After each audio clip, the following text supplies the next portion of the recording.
जयपुर रहा करते थे ये, तो जयपुर से थे और 11 भाई बहन, 11 लोग परिवार के अंदर थे और बहुत सारी बहनें थी। ईला अरुण आप जानते हैं सिंगर, वो भी इनकी बहन थी। तो पिताजी से बोले कि पोइट्री कंपटीशन है, मुझे कुछ सिखा दो। पिताजी ने मीरा का विषपान, बहुत ही कठिन सी कविता सिखा दी, मीरा का विषपान। अब बच्चे हैं सामने बैठे हुए, ये स्टेज पे आके पीयूष ने सुनाई, किसी बच्चे को समझ नहीं आई, किसी टीचर को समझ नहीं आई। पीयूष इस कंपटीशन के अंदर लास्ट आए और सबने बहुत मजाक उड़ाया, किसी का कुछ समझ में नहीं आया। अब बहुत ये दुखी होकर घर पहुंचे, बोले क्या सिखा दिया आपने?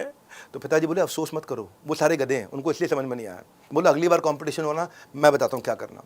अगली बार कंपटीशन के अंदर पिताजी ने इनको बच्चों के हिसाब से कविता सुनाई।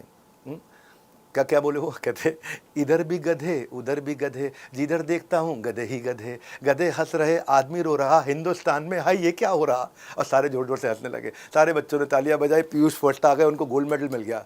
अब ये गोल्ड मेडल उनको याद रह गया, जो पब्लिक में इज्जत हुई उनको, इधर भी गधे उधर भी गधे, आदमी रो रहा, ये हिंदुस्तान में क्या।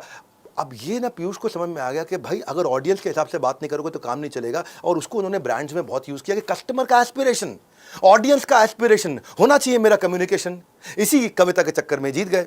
अब फेविकॉल का जो एक्चुअली कस्टमर है वो कारपेंटर है, तो उन्होंने कारपेंटर्स को ले आया ऐड के अंदर, कारपेंटर को दिखाना शुरू कर दिया, कम्युनिटी सेंट्रिक ऐड बना दी, एक बड़ी प्यारी सी ऐड बनाई।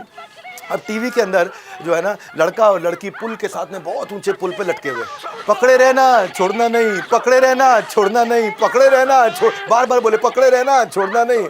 अभी सोचे गिरेंगे नहीं गिरेंगे, सारे कारपेंटर अपना काम करते करते देख रहे हैं टीवी, गिरेंगे कि नहीं गिरेंगे, पकड़े रहना छोड़ना नहीं, गिरेंगे कि नहीं गिरेंगे, पकड़े रहना छोड़ना नहीं। ऐड देखो आप।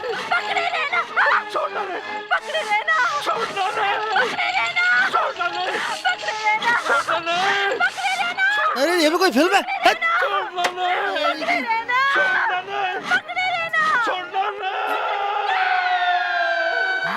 पकड़े रहना छोड़ना नहीं, पकड़े रहना छोड़ना नहीं। देखो भैया डब्बा उठा लिया फेविकॉल का, उसने गिर गए है जी। तो कलेक्शन बढ़ाना है तो कनेक्शन बढ़ाना पड़ेगा अपनी कम्युनिटी के साथ। साइकोलॉजी क्या है, कारपेंटर को ऐड दिखाने में कम्युनिटी का कनेक्ट लेकर के आ गए।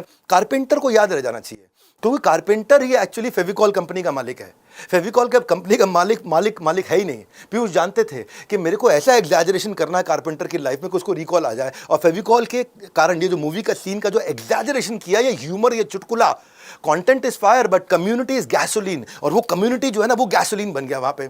क्या जो कारपेंटर की एस्पिरेशन है उसको अगर मैं अपने साथ जोड़ दूं, और ये कहां से लेकर के आते हैं, ऑब्जर्वेशन से लेकर के आते हैं।